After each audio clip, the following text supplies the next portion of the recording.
Welcome back to Cosmosis or Whatever. I'm Celia Marie 1243. I am a fairy, a mystic, a healer, teacher, your spiritual bestie, your mentor. What's up? How y'all doing? Long time no hear my voice, I guess. Yeah, that didn't. Okay, anyway, it's probably been like 2 months now since I've gone without doing a podcast episode, and some of y'all been poking at me on TikTok, so I'm here, and as I like to say, I am back and better than ever. We getting back into the social media game. So this episode is going to be a little bit about what has been going on with me, and even kind of like a little energy update on what's going on with the collective, because child, it's been all over the place. Okay, I'm talking timeline jumping, energy shifting, portal opening. There's a lot going on. Okay, so we're gonna get into all of it. This might even have to be 2 parts, but first, she's sponsored, y'all, and y'all better not have skipped it neither. You better not have skipped that. Okay, I'm just saying.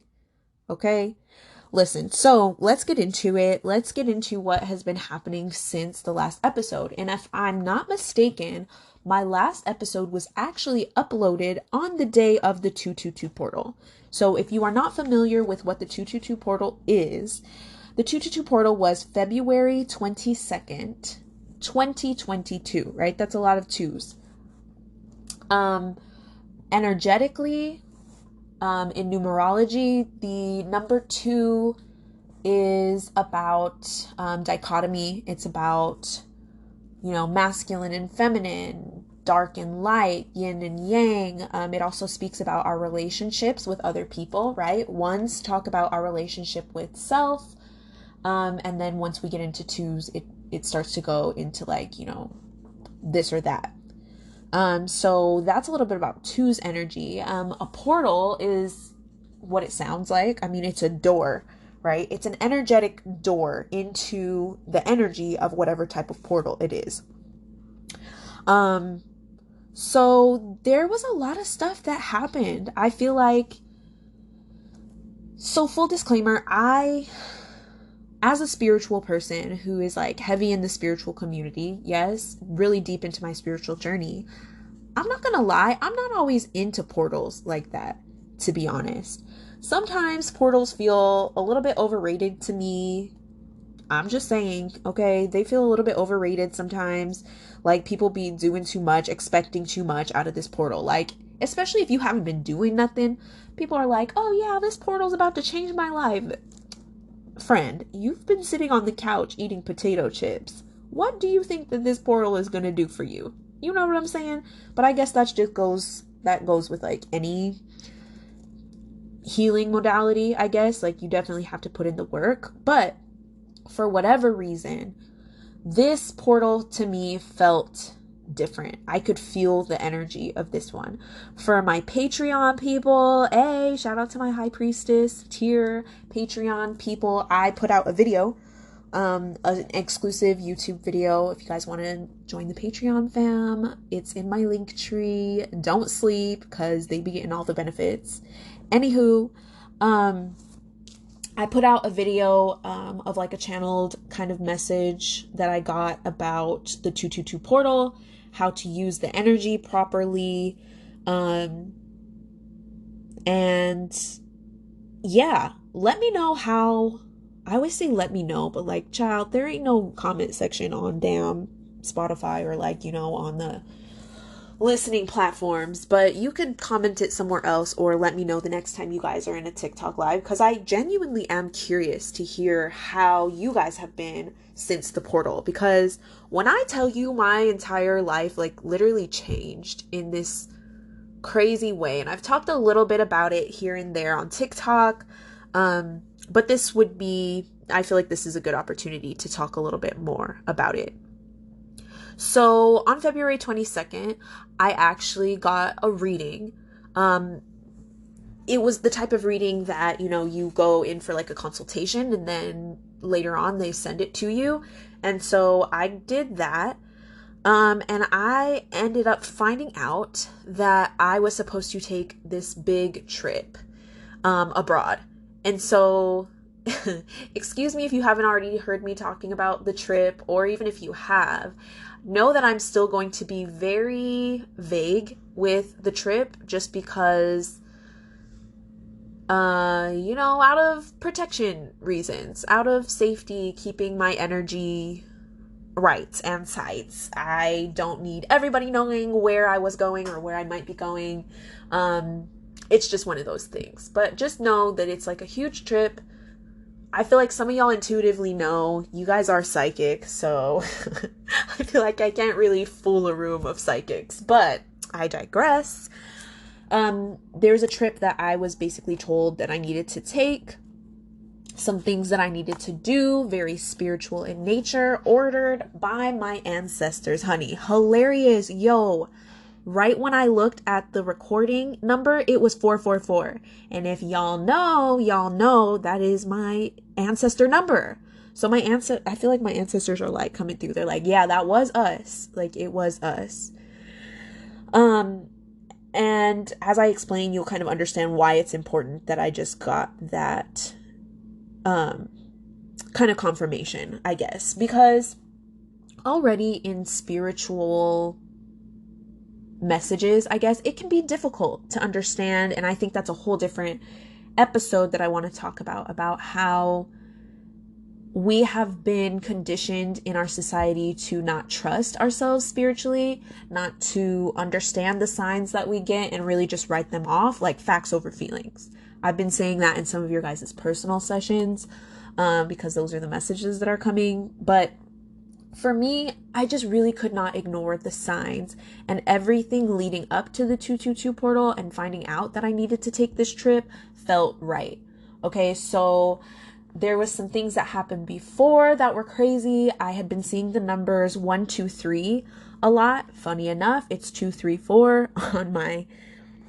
I just heard phase 2, right? In my I clairaudiently just heard phase 2, which is funny, 234. So I might be seeing that. Some of you guys I know have been seeing 123 as well. For me, energetically picking up on that, 123 just felt like confirmation. It felt like taking steps that I needed to take. So I had been seeing it when I was having really good conversations or when I was trying to make decisions about things. And I would see 123 as kind of like a confirmation to move forward. That's how I've been taking it. Especially like next steps towards stability, because breaking down numerology, I feel like I'm going all over the place, but y'all know how I do. So in numerology, when I'm dealing with angel numbers and there is a sync, right? Or there is a, what do you call them? What's the thing when they all go 1, 2, 3? Child, I don't remember the name. You know the thing. When they all go in order. Chronological. See? No, there's something else. But y'all know what I mean. So 1, 2, 3, and then I always think about what comes next, right? That's just intuitively what my brain does. And so what comes next is 4. 4 is a number about stability. Think about the 4 legs of a table, right? A table ain't standing up with only 3 legs, baby. Okay? Then, the 4 cardinal directions, stuff like that. So it really talks about stability. And in that way, I feel like 1, 2, 3 is kind of, okay, the next step is stability. So that is like my understanding of 1, 2, 3 for me. And that could give you guys a lot of confirmation for yourselves. But I had been seeing it a lot. It had been popping up, and there had just been so many signs that this was the trip that I was supposed to take. I had been the person that I got the reading with. I really deeply felt connected to this person. And I saw a lot of my own qualities in this person. And like I'm saying, everything literally just felt right. Okay, and this is when we're getting into the timeline jumping stuff, right? Because the reason I keep talking about how much everything was just resonating, understand that there was a certain point that everything started to shift. Okay. Everything started to shift. I had been feeling, so February 22nd, and then a lot of stuff happened after that too, but maybe that's for another episode later. I had been getting ready to go on this trip. Now, mind you, this trip, I have told some of y'all, this trip is probably the most expensive thing that I would have done in my life so far, other than going to college. Very, very expensive trip, very limited time to prepare, and like a huge leap to take spiritually. And I knew this was going to be a trip that would change my entire life. And even just learning about it, I feel like has changed me, even though I didn't go on the trip. Gasp. I didn't go on the trip. No, I didn't. So at some point though, things started to change. Things started to feel a little bit, I wouldn't say off, but things felt different. And I had been feeling really, really called to go to the ocean, right? I live in Hawaii. The ocean is like not too far away from my place. And I kept seeing it in my third eye, and I felt my ancestors, I felt my spirit team telling me, go to the ocean. You need to cleanse. Those of you who know, I have also been dealing with a lot of like psychic attacks and working on, protection and cleansing lately. So I definitely felt the need to do these things. So I went to the beach. For a couple times it didn't necessarily happen. That I got to the beach. There was one time that I went and like there was too many people there, and I was just, because I needed to cleanse, right? Like, and when I cleanse, a lot of times I'll take offerings and stuff like that. Like, I'm not about to go put some flowers in the ocean in front of everybody like that. Like, not that I'm ashamed of it or whatever. Like, I just preferred privacy, I guess. So that didn't work out, but I really felt like I needed to go. And I remember saying that going to the ocean was going to change something. And I guess in that way, I also felt a little bit anxious about it. But nonetheless, I went to the ocean. I ended up going like early-ish in the morning. It was nice because the beach was closed off to, it was only open to foot traffic. So I had to park a little bit far away and then go down to the beach, but I did it. Some of the things that I was supposed to take there didn't end up going, but at that point I was just like, you know what, screw it. Like, I'm just going. So I ended up having a really good time at the beach. I did cleanse. And then I ended up meditating for a little while. And what I did very consciously during my meditation was connect with my higher self. And I had asked to align with my highest self and my highest path. Okay, those are the words that I was using. I said I would like to align with my highest path. And so what does the highest path mean? Your highest path is just the best route that you can go, right? When you're working on your healing, when you are, trying to clear out karma, things like that, your highest path. I guess I don't want to say I didn't understand what I was saying. My goal is always to try and be on my highest path. But when you set them intentions, baby, things change around, kind of. So, not kind of, it did a lot. So I literally, I said that I wanted to be on my highest path. And baby, when I tell you everything shifted after that, I started feeling different about the trip, and then a bunch of stuff started happening. So I got a lot of things happening with like my family. And my family isn't here with me, they're far away, but there was like hella family drama. Like, I'm the oldest out of all my sisters, so there was just a lot going on. There was stuff going on with my parents, and like, child, I was stressed, and it turned out that I could not go on the trip anymore. Right? So long story short, without putting out too much about what happened, I could not go on the trip anymore. So that was really devastating.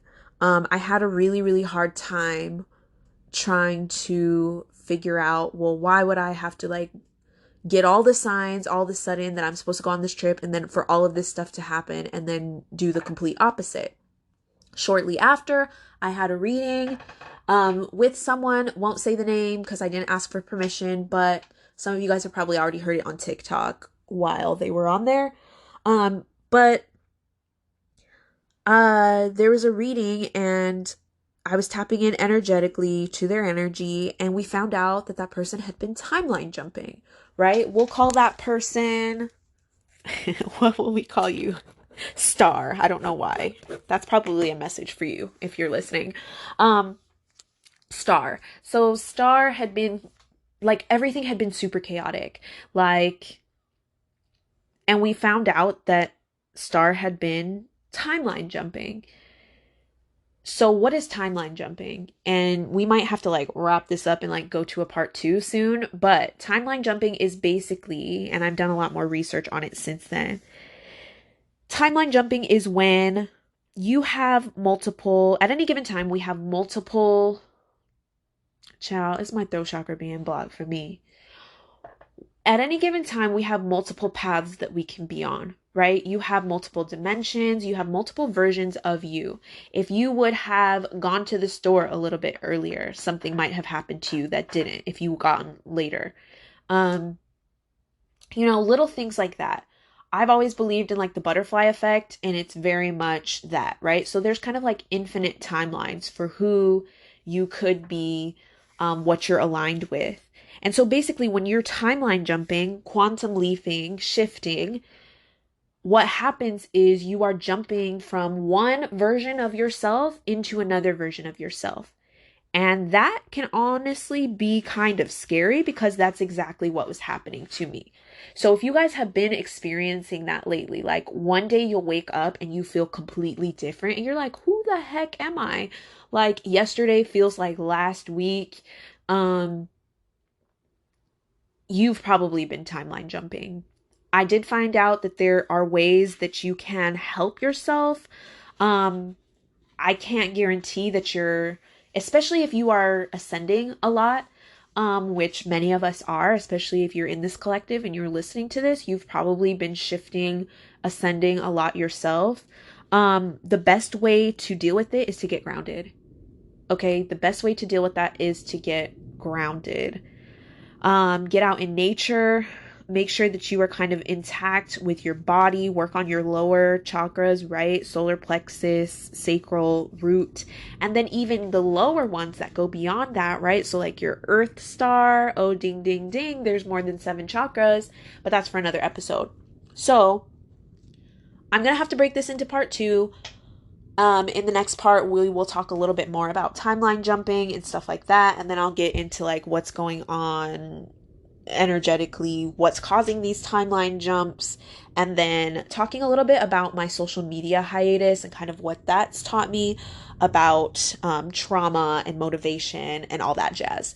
So I hope you've enjoyed listening to all of this. I hope that it's given you a little bit of insight to what has been happening with you, and I will catch you guys in the next one. Bye, y'all.